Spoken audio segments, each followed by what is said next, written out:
네, 안녕하십니까. 오늘 취재 시간입니다. 오늘 어떤 내용이 나오는지 한번 보겠습니다.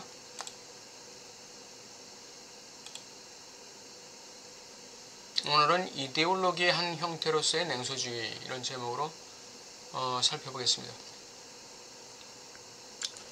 이데올로기 비판에서 이제 전통적인 비판과 키니시즘 또는 뭐 우리가 시니시즘이라고도 하는 풍자주의적 비판과 그 다음에 냉소주의, 거기에 대한 이 이데올로기의 답변으로서의 그 이데올로기의 냉소주의, 거기에 대해서 한번 보겠습니다. 우리는 반드시 오인되고 간과되어야만 재생산될 수 있는 어떤 존재가 지닌 역사를 발견해야 된다. 뭐 어떤 존재라는 것은 이데올로기가 되겠죠. 이데올로기는 반드시 오인되고 간과되고 착각되어야 되는 그런 부분이 있어요. 그거를 전제로 해서 만들어지는 것이 이데올로기입니다. 사회 현실 자체를 구성하는 그런 현실에 대한 오인.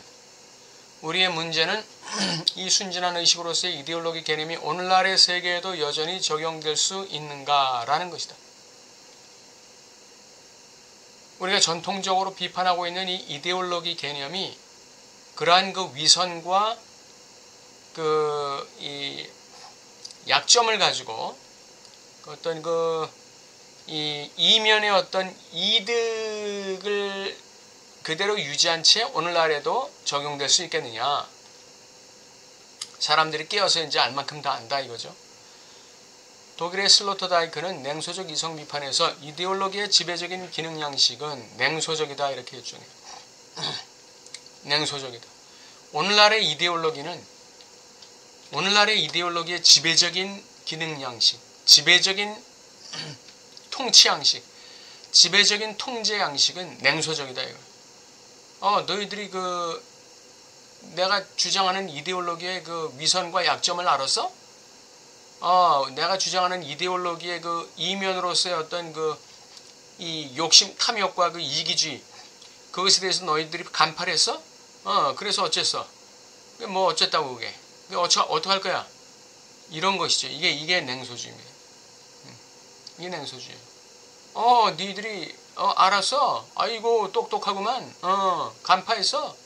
그래서 어떻게 하겠다는 거야? 어쩌려고 그래서? 이런 주의가 바로 이데올로기의 한 형태로서의 냉소주의예요. 이는 고전적인 이데올로기 비판의 절차를 불가능한 것으로, 쓸데없는 것으로 만든다. 그럼 뭐 너희들이 우리 이데올로기의 약점을 알아서 어떡할 거야?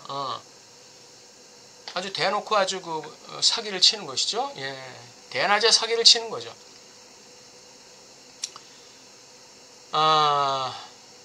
냉소적 주체는 이데올로기적 가면과 현실 사이의 거리를 알지만 가면을 고집한다. 그렇다고 그래가지고 그 가면을 내팽개치는 건 아니에요. 이 이데올로기의 이 냉소주의가 자기의 가면 뒤의 모습이 들통났다고 해서 자신이 쓰고 있는 가면을 벗어버리는 건 아니에요. 그걸 그대로 유지한다고 얘기합니다. 어떻게 유지하느냐? 뒤에 나옵니다. 즉 그들은 자기들이 무슨 일을 하고 있는지 알지만 가면을 쓰고서 무슨 악한 짓을 하고 있는지 알지만 여전히 그것을 하는 거예요. 그러니까 일반 대중이 그것을 간파하고 있음에도 불구하고 이 이데올로기 주체들은 냉소적으로 그것을 여전히 하고 있는 거예요. 이는 계몽된 허위 의식의 역설이다.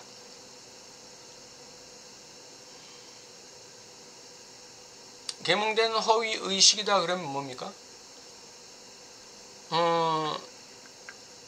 그러니까 이것은 전통적인 이데올로기 비판을 얘기하는 것이죠. 계몽된 허위의식이라는 거. 그러나 그것의 역설. 그렇게 간파했어. 잘 알았구만. 그래도 우리는 이거 계속 할 거야 이거죠. 우리는 이데올로기 뒤에 숨겨진 특정 이익에 대해 잘 안다. 이게 전통적인 이데올로기 비판을 통해서 계몽된 허위의식이에요. 그렇다고 해서 그것을 포기하지 않아요. 이 사람들은. 이러한 냉소적 입장을 슬로터다이크는 키니키즘과 구별한다. 키니키즘은 지배 이데올로기의 비슷한 비장한 문장들을 일상적인 진부함과 맞닥뜨리게 함으로써 그것들을 웃음거리로 만드는 것이다. 이건 논쟁적이기보다는 실용적이다. 그것은 공식적인 명제를 그것의 엄표 행위 상황과 대면시킴으로써 전복해버린다. 이 풍자주의는 좀 코믹하죠. 그 지금 적당한 예가 떠오르지 않는데, 풍자주의는 아주 우리 일상적인 용어로다가 어떤 이론의 어떤 맹점을 갖다가 일상적인 용어로 웃음거리로 만드는 거예요. 아니, 코믹하게 만드는 것이죠.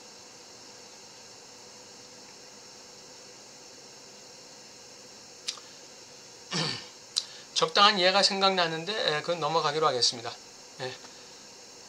풍자주의예요. 풍자주의. 그것은 공식적인 명제를 그것의 엄표행위 상황과 대면시킴으로써 전복해버린다. 다시 말하면 그냥 풍자한다 이거죠. 일상적인 용어로, 실용적인 용어로 풍자시켜버린다.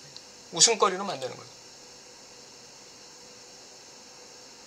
냉소주의는 키니컬한 또는 시니컬한 그 전복에 대한 지배문화의 대답이다. 이 지배문화라는 게 뭐예요? 이게 지배문화가 바로 이데올로기예요.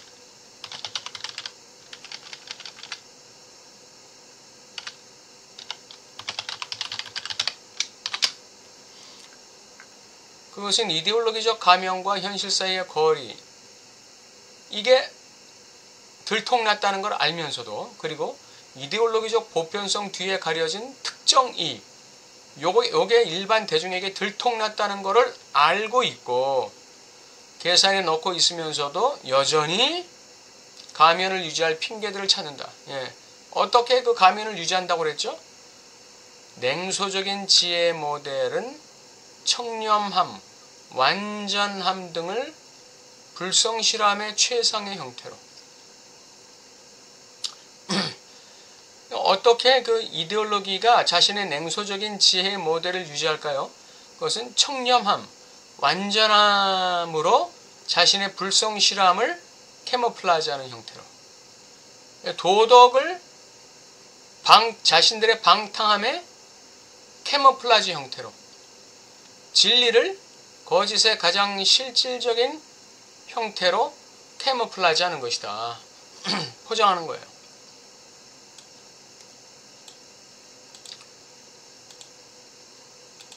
그러니까 일반 대중들이 이데올로기의 냉소주의를 볼 때는 그럴듯하게 보이는 거예요. 그럴듯하게. 왜? 청렴함과 완전함으로 캐모플라지하고 있기 때문에. 요 불성실함과 요 무책임.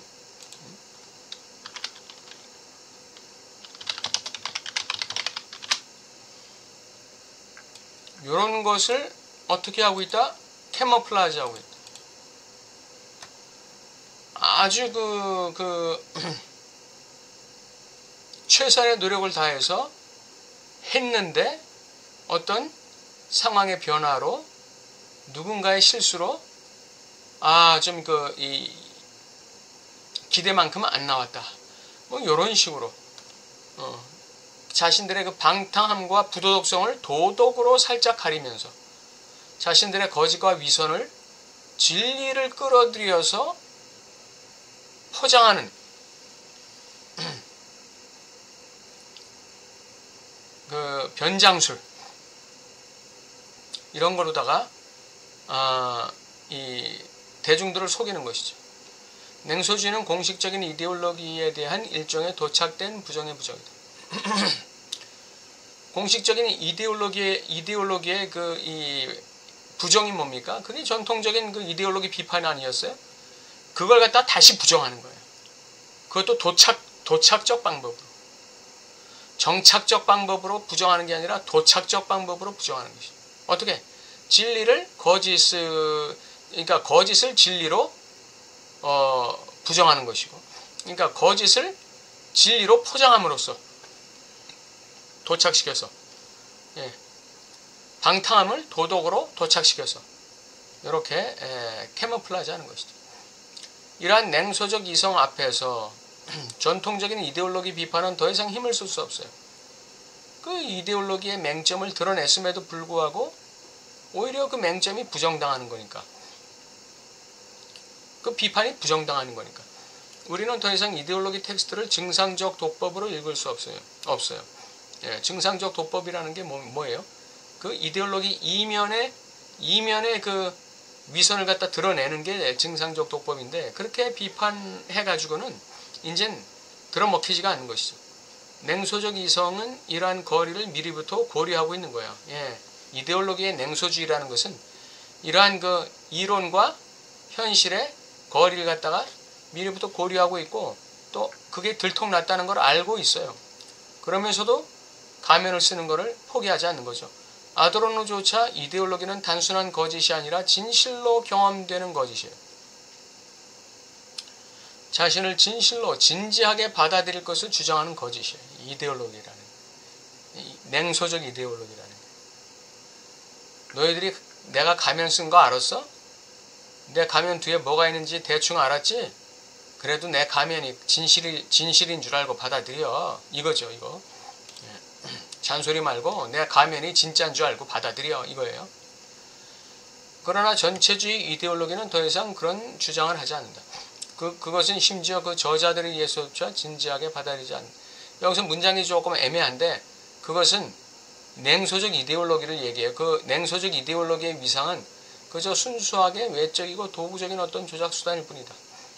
그것의 규칙은 그것의 진리 가치에 의해서가 아니라 단순히 이데올로기 외적 폭력과 이득의 가능성에 의해 지켜진다. 이 냉소주의 이데올로기의 규칙이 지켜지는 것은 이득의 가능성에 의해 지켜지는 거예요. 그러니까 그 이득의 가능성을 지키기 위해서 창출해내기 위해서 외적인 폭력도 불사하는 것이죠. 내가 가면 쓴 거 알았어? 근데 내 가면을 자꾸 벗기겠다고? 그럼 넌 나한테 좀 나가 봐야지. 폭력을 쓰는 거예요. 외적 폭력.